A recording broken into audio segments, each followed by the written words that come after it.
What's going on, everybody? I'm back with another video. This video is going to be looking at PSG versus RB Leipzig in the Champions League. And we're going to look into the tactics behind this match and how Messi saved PSG once again after a good solid performance from RB Leipzig. But before we start, check out both my books. They're online, they're on Amazon, and there's links in the description below. Also, be sure to check out Keyframe. And now for a limited time, if you get Keyframe, you also get a free copy of my book. So be sure to take advantage of that, but let's get right into the video. So with PSG's initial build-up, they built out of the back with a back four, two central defenders split by Keylor Navas, their goalkeeper, with their fullbacks playing quite deep, and this would allow them to play with an asymmetric back four and create a back three using the wide area if need be, if they needed a little more security in possession. Then we have further forward, our midfield three were very fluid in their movement. Typically, we saw only a single pivot, and then two more advanced players. Here we see more of a double pivot, but the movement and fluidity from the midfield was then translated into a very fluid front three with Messi playing as a free role and being able to drop into the half spaces into the midfield third and even being able to drift out wide when he saw fit. RB Leipzig looked to control this 4-3-3 using a 3-5-2 with a three-man midfield that started off playing as a triangle, and as they move deeper we would see this becoming more of a flat three with asymmetry. Now early on and higher up the field, the wingbacks took up advanced positions, allowing them to create direct access to the fullbacks of PSG, and what they did then was they played with numerical equality at the back, matching up against PSG's front line man for man. Now we can see the fullback coming deeper in the wide area, creating almost an asymmetric back four using the wide area to create a three-man initial build-up. We have our midfield three with our single pivot in front of it for PSG, and now we have in the wide area our winger looking to exploit a one-on-one situation, looking to draw out a defender of RB Leipzig to then play in behind. RB Leipzig did a very good job with their two strikers as highlighted here, having one drop into a deeper position into the midfield to give them more cover and make it harder for PSG to circulate through their single pivot. Then we also see man orientation used in their midfield three when they pressed in their high block to then try and neutralize all the outlets through the midfield of PSG, and then their wingbacks jumping up very high, creating direct ball access and using their cover shadow to block play down the line to then limit the 1v1 situations PSG were able to find in the wide areas. We can also see when they're pressing the diagonal compactness RB Leipzig created to then look and limit the amount of diagonal passes PSG could generate from a deeper area and into more advanced positions. So this made it very hard in the build-up for PSG to look to adequately build from the back and gain superiority in central areas with the lack of solid passing lanes going diagonally into the midfield players. In the midfield third now, we often saw the wingbacks of RB Leipzig drop into a deeper area, which allowed the wingers for PSG or wide players or central midfielders dropping into a wide area to be more free, and it looked to draw out the wingbacks, initiate the press, and then exploit the space in the half space. This was very effective when the midfield three of RB Leipzig weren't able to shift horizontally enough. So when the press would occur, they would press from in to out, but then there would be space left for players like Messi to drop into or Mbappe to run in behind, and when these front three players had direct ball access, even if they weren't receiving the ball, the central defender would have to go with Messi, so he couldn't just turn and run at the back five. But now we have a staggered defensive line of five players, which opened up space in behind for PSG to run into. Looking at RB Leipzig's back five, we see them using numerical equality to defend against the front line of PSG, which became very dangerous at times if they didn't have good pressure to the ball and direct ball access, and if they weren't able to isolate play to one side. So how they would do this is they would use an asymmetric midfield shifting, which would see then their attacking midfield jumping out into the wide position against the PSG fullback, who's now deeper, creating an off-centered first line build-up three, So by doing so, the midfielder jumping out and the other two midfielders maintaining their horizontal compactness with this player, they were often able to limit the amount of space the front three players for PSG had. And as we see the result, Messi dropping into a wide area and trying to then find space in a less dangerous area. But when they were able to shift well and keep their compactness as well as get across the field with the right timing, they became very secure in their defensive phase and were able to limit the amount of passes between the lines just by using their compactness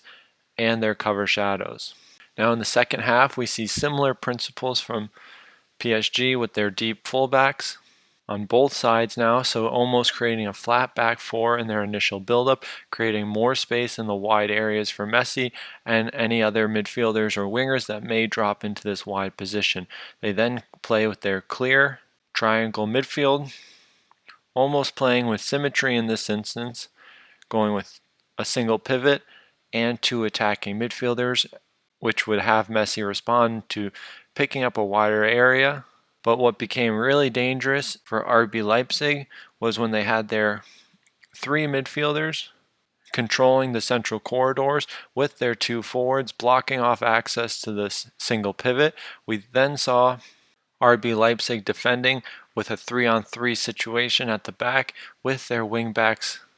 going much higher up the field and creating then space in behind. So by this instance, with the high press on from RB Leipzig or their wingbacks playing a bit higher to create access to the deep fullbacks, this created more space for PSG to play direct to or play entry third line passes between the lines and then have space in behind the back three to then exploit. When we saw the midfield three take up their central position and their two forwards block off access to the single pivot or just be covered well enough by the midfield three to block access to the single pivot or any forward passes between the lines, we saw a much secure RB Leipzig shape with their wingbacks playing deeper. And this could have been when they went in front, they had their wingbacks playing a little bit deeper position to give them more cover at the back, but it made it harder for PSG to then get in behind, and it offered them more passes around the RB Leipzig block and in deeper positions. So what this would mean for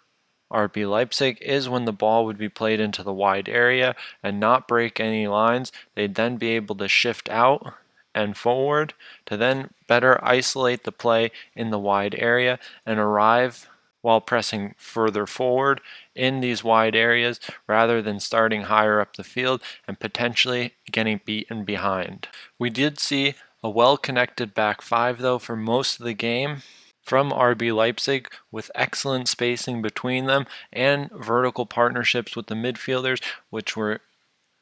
able to keep the front three of PSG relatively quiet for most of the game. With this staggering, we see playing just off the PSG players 5 yards or so, still having direct access to these players, so if they were able to receive the ball, they would be able to be pressure arriving as soon as they took their first touch, but this was made unlikely by the compactness of the midfield three using their cover shadows to block any entry passes between the lines. So it would force players from PSG to drop into wide areas and in less dangerous positions, giving RB Leipzig a large amount of control over the game for the most part. Now, RB Leipzig in possession, when they were in possession of the ball and were able to structure their attack, it was very calculated and it was pretty impressive how well they were able to execute their plan, as they didn't have as much of the ball as PSG did, but they were able to isolate the different positions throughout the field. So in their initial build-up, they created a 4 versus 2 with a back three and a single pivot, and then higher up the field with the advancing wingbacks playing in the midfield line of more of an advanced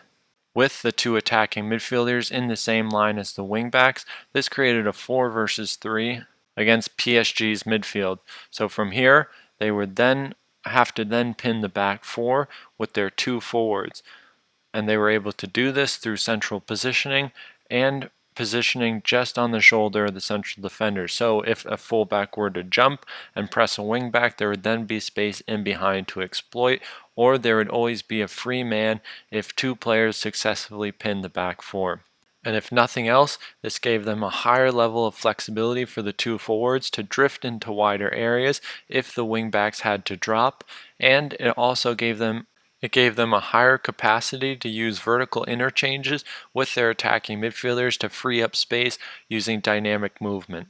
In more advanced positions, the attacking midfielders and the two forwards gave PSG the ability to then circulate possession through their midfielders and arrive at an advancing wingback in a deep crossing position in and around the half space, and with the 4-4-2 of PSG, looking to then play in two banks of four with their two outlets, Messi and Mbappe, playing higher up the field and not having much defensive responsibility in these deeper areas. It allowed RB Leipzig to look to circulate play, get into crossing positions, and then overload the back post where they can make blindside runs into the box. And by having so many players, like two forwards and an attacking midfielder between the lines against the back four, it was able to narrow the back four of PSG quite well and look to then create space for a player like Angelino. And that's going to wrap up the analysis. PSG ended winning the match 3-2 from some brilliance of Messi again, saving them in the Champions League. And thanks for watching. I'll see you guys in the next one.